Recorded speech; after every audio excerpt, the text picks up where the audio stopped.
everybody, it's Amalia from Cool Cakes and Crafts with Amalia. I am here today on the Imagine Crafts channel as a member of their Artist in Residence program. I'm going to be playing with all of my scrap colored cardstock and my brand new VersaFine Clair colors. I'm also using my small sponge daubers and some larger sponge daubers from Imagine Crafts. I'm starting out with stencils, and since I have so much colored cardstock, I'm going to try and do some ombre or tone-on-tone coloring. I'm starting out with Avocado, which is a light green color, and I thought it would kind of go well with this bright yellow. These larger sponge daubers are called jumbo daubers, and they're perfect for covering a large amount of space.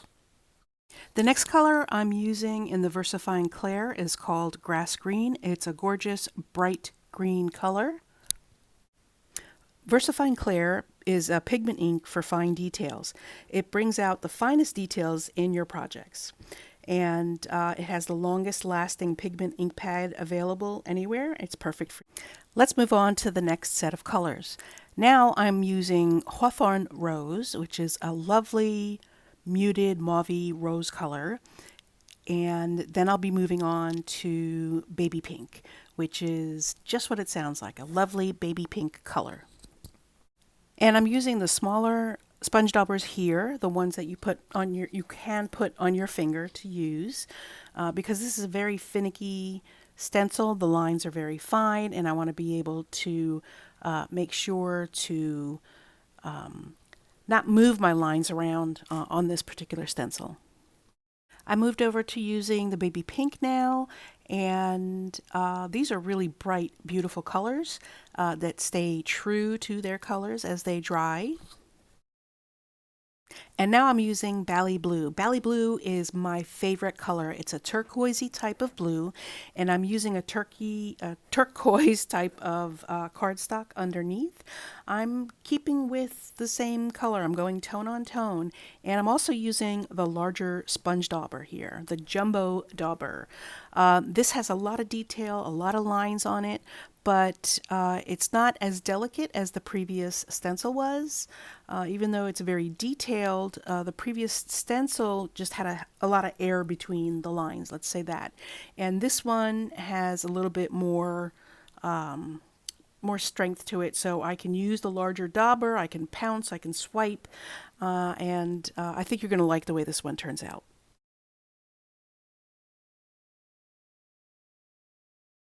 Next, we're moving on to a new color and another stencil. This is Vortex from Brutus Monroe, and I'm using a light colored lilac kind of paper. It's a piece of scrap paper. You can tell because I tore a corner off of it.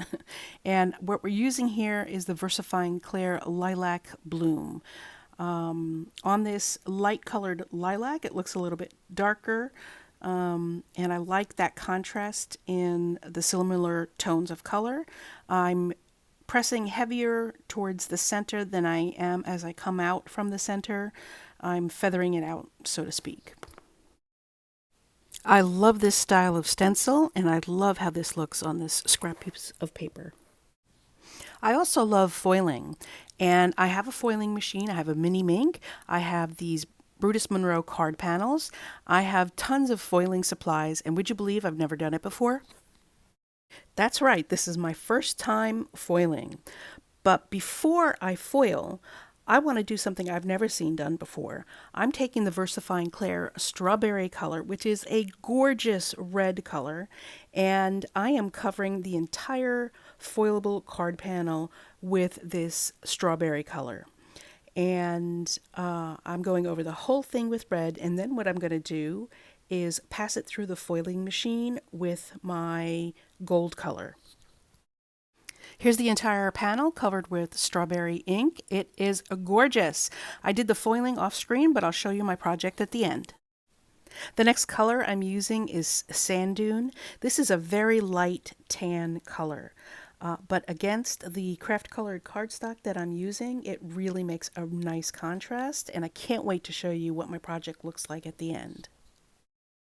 Here's the big reveal. I think the contrast is really lovely. Next, I'm actually going to use some VersaColor white. I think this stencil on the craft cardstock is like a Christmassy style stencil, so I think the VersaColor white would be perfect here. This is not part of the new VersaFine Clair color collection, but I couldn't help myself. I wanted to dig out that white VersaColor and pounce it through this very detailed stencil to create a holiday background. With the VersaFine Clair, there is a little bit of drying time, and you could use embossing powder with it.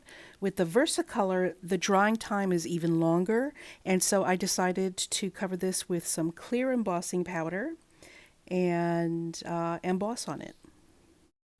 Here are the final panels. Look how gorgeous that foiling came out. It's not perfect, but I cut down all of these pieces. And this is not perfect either. I smudged it a little bit here and there. But again, I am cutting down some of these pieces. Not all of them made the cut, but I will be cutting down these pieces to create my cards with, and you'll see them in just a moment. Now I have used my VersaFine Clair Nocturne to stamp out all of these sentiments, and I'm going to start assembling my cards. This is Imagine Crafts Terra tape, and I'll be using that to assemble my cards. It's a wonderful double-sided adhesive tape that you just tear, like so. I decided to take a deeper color of that lavender and use it as a mat for my main focal point. And then I am going to use a bright yellow pre-made card as the card base. I decided to use the shades of purple and yellow because purple and yellow are two complementary colors. On their own, they are fabulous, and together they look wonderful. This pokey tool really helps with the tear it tape because it helps it lift from the surface, and the tear it tape has great stick to it. You can use tear it tape on any of your card projects, and I've already added it to the back of this panel. I'm adding it to my card base, and the next step is to add my sentiment. For the next card, I'm going to finish it off by using some Versamark and heat embossing a very subtle pattern on the card base. And sometimes when you have a large background stamp like this, it's better to bring the project to the stamp than to bring the stamp to the project. So that's what I did here. I'm going to use a clear embossing powder for a tone-on-tone look to this card base. After all these years, heat embossing is still one of my favorite techniques. It's like magic. It just turns from powder to solid. I love it every single time. As you see, I cut my stenciled piece into an oval, and that's what's going to be the focal point of this particular card. Let's take a look at how all the cards came out when I finished them. Here's the first card. And I used some gems from Brutus Monroe to embellish all of the cards. And almost all of the sentiments are also from Brutus Monroe, called Super Sentimental. It has a variety of sentiments that will be perfect for any occasion. I love the tone-on-tone looks of each of these cards. The contrast of the blues and the yellows with the butterfly card, and the bright yellow and lavenders from the Good Luck card, and the neutral tones on my Happy Holidays card and this Happy Birthday card. Here's the final one with the foiled background. This red is a gorgeous red, and I found the perfect card base for it. For this other one, I used gold foiled paper for the background. And here's my card, folks. I hope you enjoyed this video and you could see all the possibilities of working with the VersaFine Clairs. And thanks so much for watching, folks. I hope to see you soon. Bye!